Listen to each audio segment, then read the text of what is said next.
안녕하십니까, 노선호입니다. 12월 5일 토요일 아침입니다. 토요일 아침 미국 시장 마감 시황 말씀드리도록 하겠습니다. 미국 시장은 다시 한번 3대 지수가 상승 마감을 했고요. 또 주말 동안에는 그래서 주식을 잊고 좀 즐겁게 보낼 수 있을 것 같습니다. 토요일 날 아침에 본 미국 시장은 사실 이제 주말 동안에 정말 우리의 기분을 좌우해요. 미국 시장이 많이 하락하면은 월요일 주식 걱정에 주말 동안 재미가 없는데 미국 시장이 뭐 이 정도 상승을 해주면 주말 동안 주식 잊고 좀 즐겁게 보낼 수 있다는 점 다행이라고 생각을 합니다. 다우지수가 다시 한번 3만 포인트를 돌파했습니다. 0.83% 상승을 하면서 3만 포인트 돌파했다는 점 상당히 긍정적이고요. 나스닥 지수도 연일 신고가 행진 기록하고 있죠. 0.7% 상승하면서 12,464포인트. S&P 500 지수 0.88% 상승하면서 3,699포인트 기록을 하고 있습니다. 그래서 미국에 대해서 좀 살펴보면은 고용지표는 좋지 못했어요. 비농업 신규 고용은 24만 5천 명 늘어서 전월에 61만 명에 비해서 60% 급감했습니다. 그래서 신규 고용이 지금 지난 5월 이후에 가장 적게 늘은 날이었어요. 11월 달이. 근데 이제 이게 오히려 또 이제 주식시장에는 호재로 작용을 했어요. 고용지표가 암울하게 발표되자 조 바이든 대통령 당선인이 경기부양 패키지 처리를 강조했고 이런 부분들이 시장에는 좀 호재로 작용을 했습니다. 그래서 추가적인 경기부양책에 대한 기대감은 계속적으로 지금 살아있어요.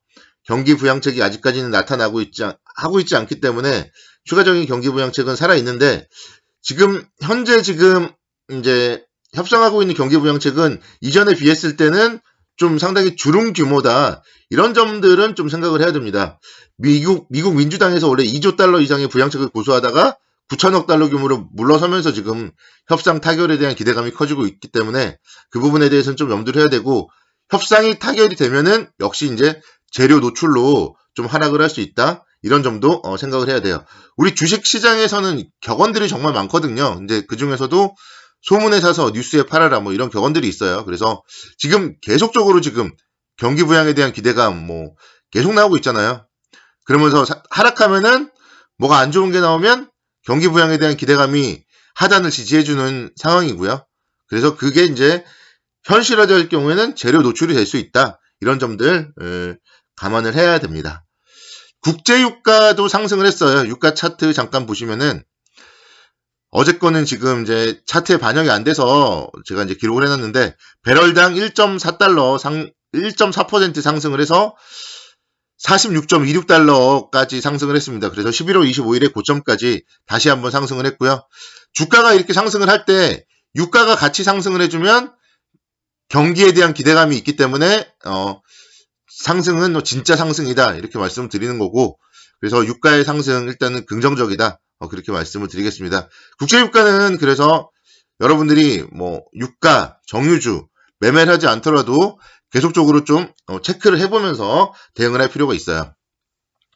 이제 지금 코로나19 관련해서도 지금 확진자 수가 계속 늘어나고 있다는 점 일단은 좀 좋지 못한데 그 부분은 또 이제 백신에 대한 기대감이 상쇄를 하고 있어요. 그래서 백신에 대한 기대감은 또 주가에 어느 정도 지금 반영이 되고 있고 지금 이제 7일날 같은 경우에도 아스트라제네카 백신에 대해서 긴급 승인 영국에서 이제 검토하게 되고요.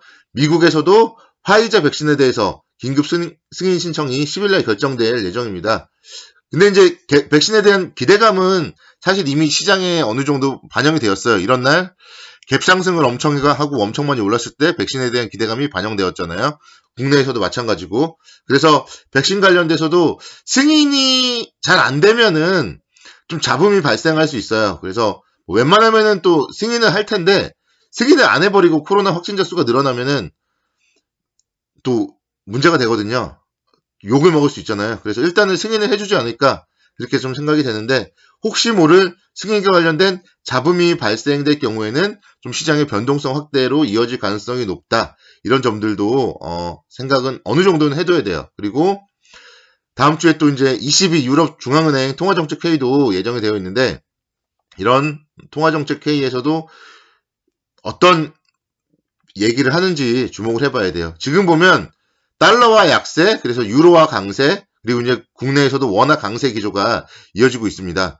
이런 점들을 좀 감안을 해봤을 때 22회 통화정책회의도 이제 그런 환율에 대해서 방향을 어떻게 바꾸는지 그런 부분들도 좀 체크를 해봐야 되지 않을까 생각이 되고, 지금 좀 가장 좀 우려스러운 부분은요, 미중 간의 갈등이에요. 미중 간의 갈등.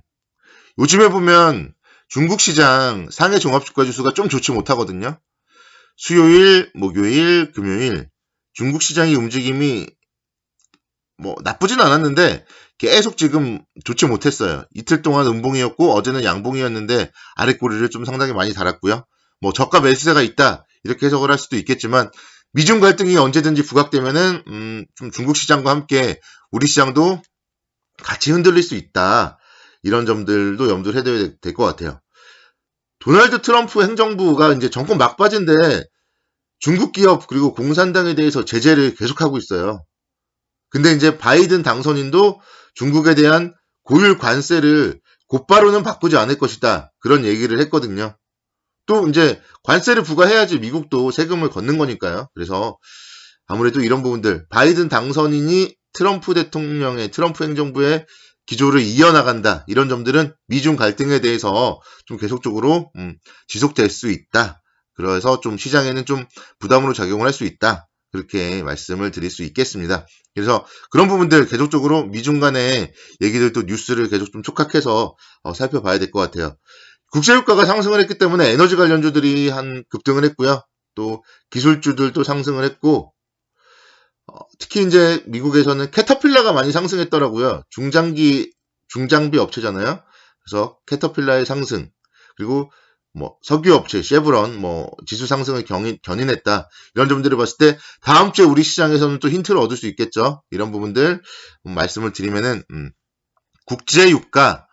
국제유가라는 부분을 계속적으로 이제 지표로서 본다면은 SOL 같은 종목들은 계속 지켜봐야 돼요. 지금 외국인들이 화수목금 11월 31일 날은 이제 MSCI 리밸런스 때문에 매도를 했고 화수목금 매수를 했는데 시세가 많이 나지 않아요. 그래서 이런 부분들을 감안을 했을 때 유가가 상승을 한다면 SOE 같은 종목들이 한번 좀 시장에서 또 순환매에 유입이 될 가능성이 높다. 그렇게 말씀을 드리겠고, 중장기 관련해서도 이제 캐터필라가 많이 상승을 했단 말이에요. 그러면 국내에선 중장비 업체 현대건설기계, 두산인프라코어가 있습니다.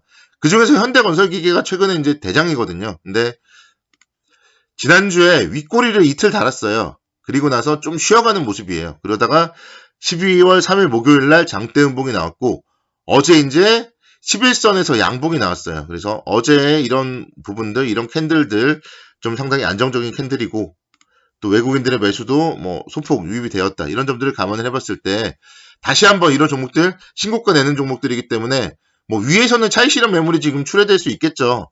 37,000원대에선 차익 실현 매물이 출회되더라도 33,500원에서 37,000원이면 그게 10% 정도 됩니다. 그래서 지금은 시장에 대해서 이제 좀 너무 큰 수익을 목표로 하기는 어려운 시장이에요. 2,731포인트까지 많이 상승을 했기 때문에요. 그래서 시장에 대해서 지금부터는 좀 이제 욕심은 좀 버리고 짧게 대응을 한다는 관점에서는 현대건설기계 같은 종목들도 좀 미국 시장을 통해 바라본 종목으로서 괜찮은 종목이지 않나 생각이 됩니다. 국내 주식시장 보면은 이제 내일 물론 또 자세하게 분석은 해드리겠지만 매물벽이 없어요. 그래서 상승을 할 때는 훨훨 상승을 할 수가 있고, 반면에 하락을 할 때도 무섭게 하락을 해요. 상승을 할 때도 훨훨 상승을 할 수 있는데 하락을 할 때도 장대 음봉이 나와버려요. 그래서 이런 변동성을 좀 특히 이제 다음 주에는 만기일이 있기 때문에 조심하자. 어제도 말씀드렸고 오늘도 다시 한번 살짝 언급을 드립니다. 그래서 답할 필요는 없는 거예요. 지금 답할 필요는 없고, 답하는 관점은 2640포인트대 고점 라인과 11선 라인과 최근에 이제 지지라인 2640포인트대를 지지라인으로 설정을 하면 되는데, 거기를 깰 때 답하려면 아깝잖아요. 100포인트 아래 더 떨어지면 내 계좌 수익률도 떨어질 것이고, 그게 아깝기 때문에 일부는 좀 차익 실현도 하고 또 좋은 종목으로 교체 매매하고 그러면서 대응을 하는 게 낫다. 그렇게 좀 말씀을 드리는 겁니다. 내일 또 자세한 이야기들 해드리도록 하겠고요. 주말 즐거운 주말, 행복한 주말 보내시기 바랍니다. 감사합니다.